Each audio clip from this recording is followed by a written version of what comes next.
Now, what we've done, we have taken off the brake arm and a dust cover, a nut and a washer, a couple nuts and a washer. We put on the 9-bolt system.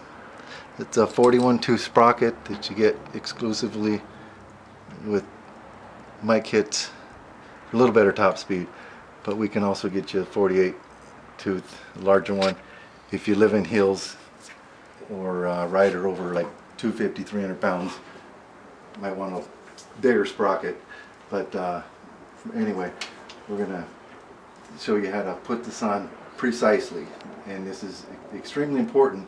If it's off by a couple millimeters, it's going to be tugging on your chain, and your chain's going to be floating every time it goes around, and it's just not good for the long run. It'll get you down the road for a little while, but it's not going to hold up too well.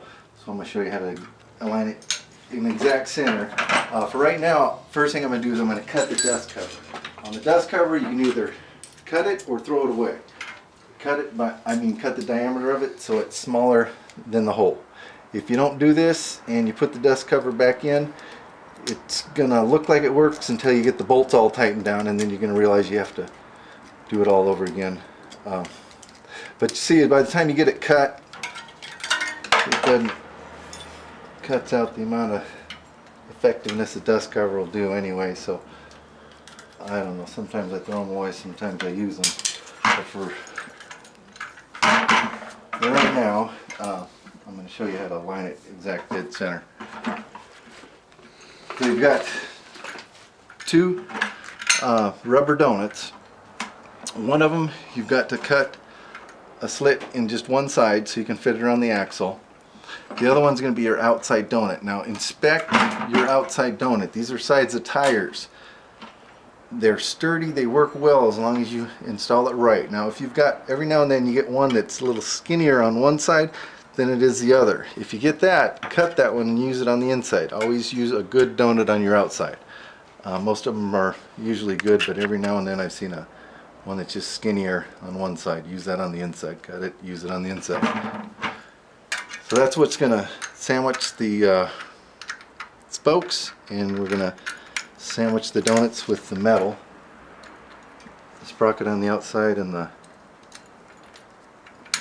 you got three hole brackets for the inside.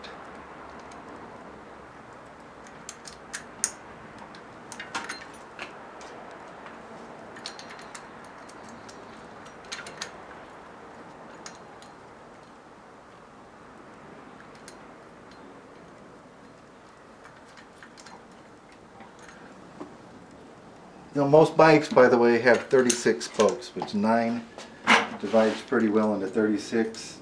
Some of the bikes have 48 spokes, and it's possible on that. It's just a little trickier. But you just split the 9 holes where the bolts go. So you got a bird's eye view of what's centered. All right, and you can get it pretty exact. I just eyeball it.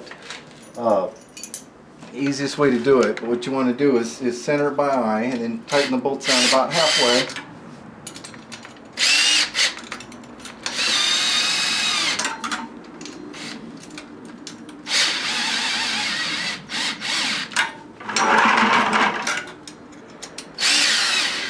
And I use a 5-gallon bucket because it's easy to spin the wheel, easy to get a bird's eye view of what's going on, how you're centering it. Make sure you keep in center.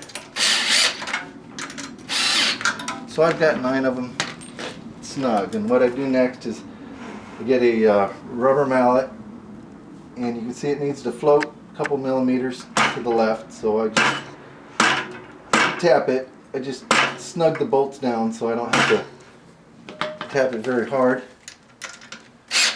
Now I'm going to snug them up again.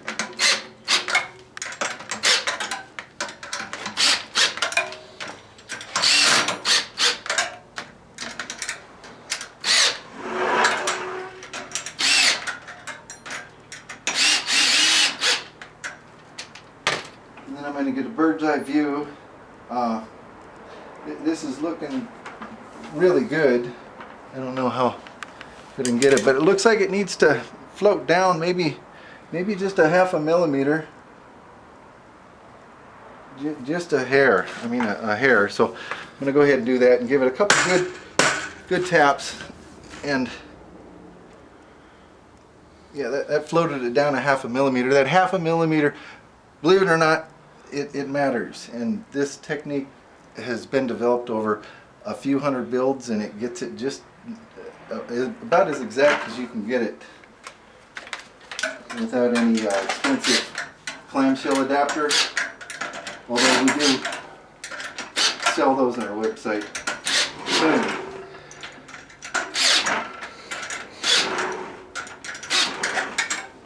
And with those, of course, you're always going to get a little better alignment, solid. But I'm going to go ahead and look at it again. They're all tightened down by the drill. I'm going to float it this way, maybe just a hair. Oops. And I don't see how it can get any more centered than that, so I'm going to go ahead and just tighten up the rest by hand till you're almost stripping them. And you can go crossways, but at this point, whatever you do isn't going to change much anyway. It's pretty well centered. But if you got a tough one that you keep hitting with the hammer and then it pulls itself off again, you can always, after you've hand tightened them, you can get them to, with a good hit, you can get them to float a good half a millimeter, which I might have to hit this one a couple times. But don't ever use a metal hammer. If you don't have a rubber mallet, use a hammer in wood.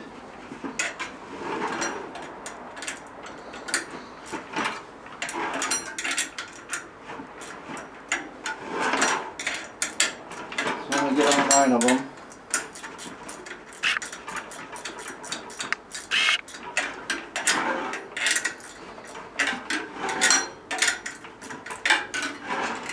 I usually go around, check most of them twice,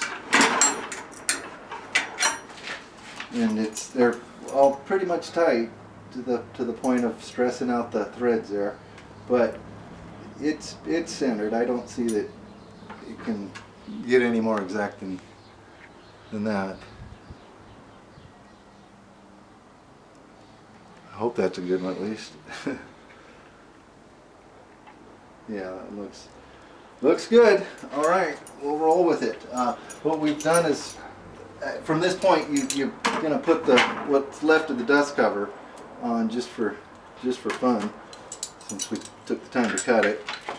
And then we're going to put this on. And what I do on the Huffy bikes, I don't know why Huffy doesn't spend a little extra money and get a better washer, but I double up. Go to the hardware store, get yourself a good quality washer, double up what Huffy's done, and this right here is one of the most important parts of the whole build on a bike with coaster brakes. If you don't set them right, then you're just going to have problems.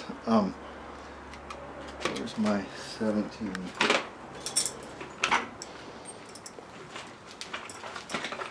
I got a flat wrench somewhere around here.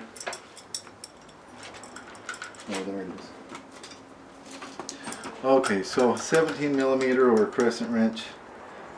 You want to tighten up the other side here. You don't want to mess with anything inside more than you have to. Don't take everything apart.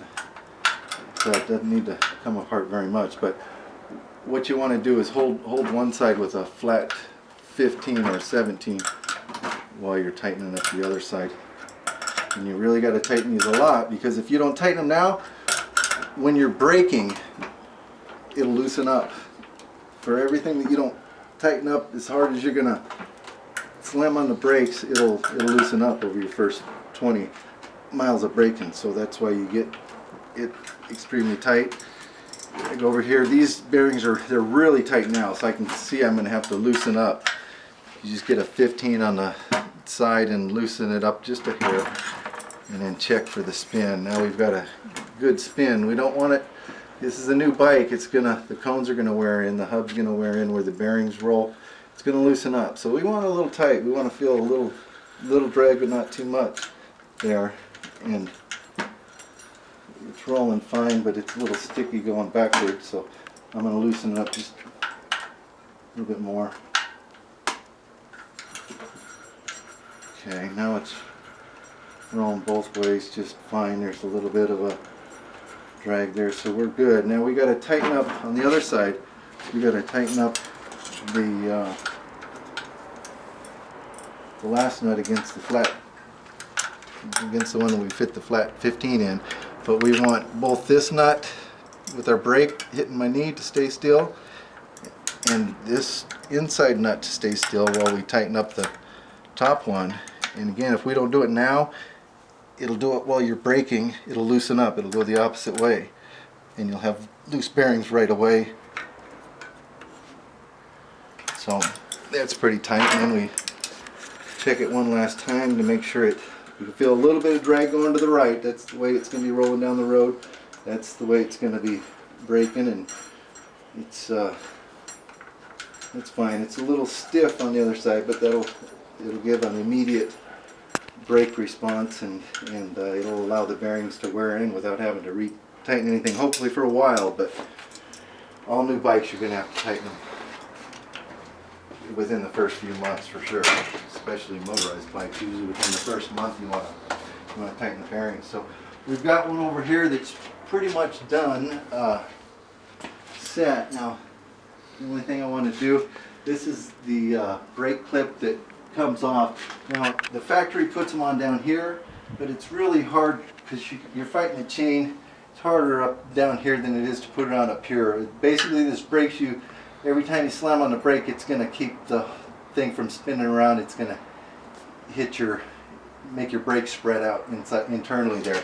If they're set right, they work great. They're great. But if they're set wrong, you'll pay the price soon if you don't adjust them right. But I'm going to grab this hex bolt right here and use this nut. Now this is what comes in the kit. I don't like this stuff that comes from the Walmart there, but you know, it works. But I upgrade it to this. Works better. I'm just going to get this clamped.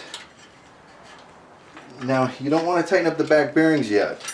Okay, the whole thing on a motorized bike is it's a motorized bike. Now we put the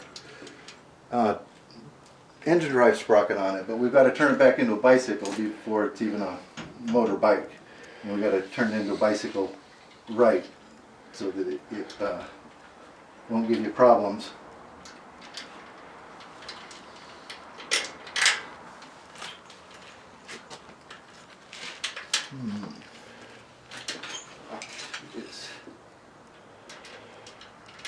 So it's just a little easier to access right here than it is down here. But you can, of course, put it down there the way it originally was. Now I'm just going to tighten the heck out of it because I've got a little bit of play here. The brake's going to sit about like that. And I'm going to tighten it like it's going to stay there for a long time. And I'm going to take the back wheel and set it to where the bike's a bike again. Ready to pedal.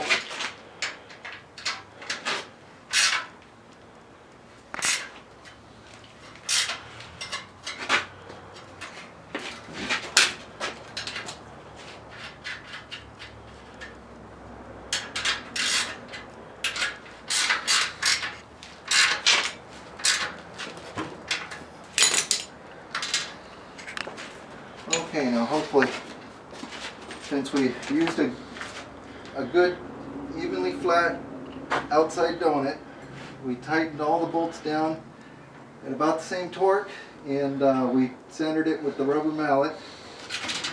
So hopefully that'll be a, yeah, wow. That's the way to do it. I don't see any wobble in the top at all, but that's the way to center it to where you'll be able to hit those 35-mile-an-hour speeds and not have to worry about going over the handlebars.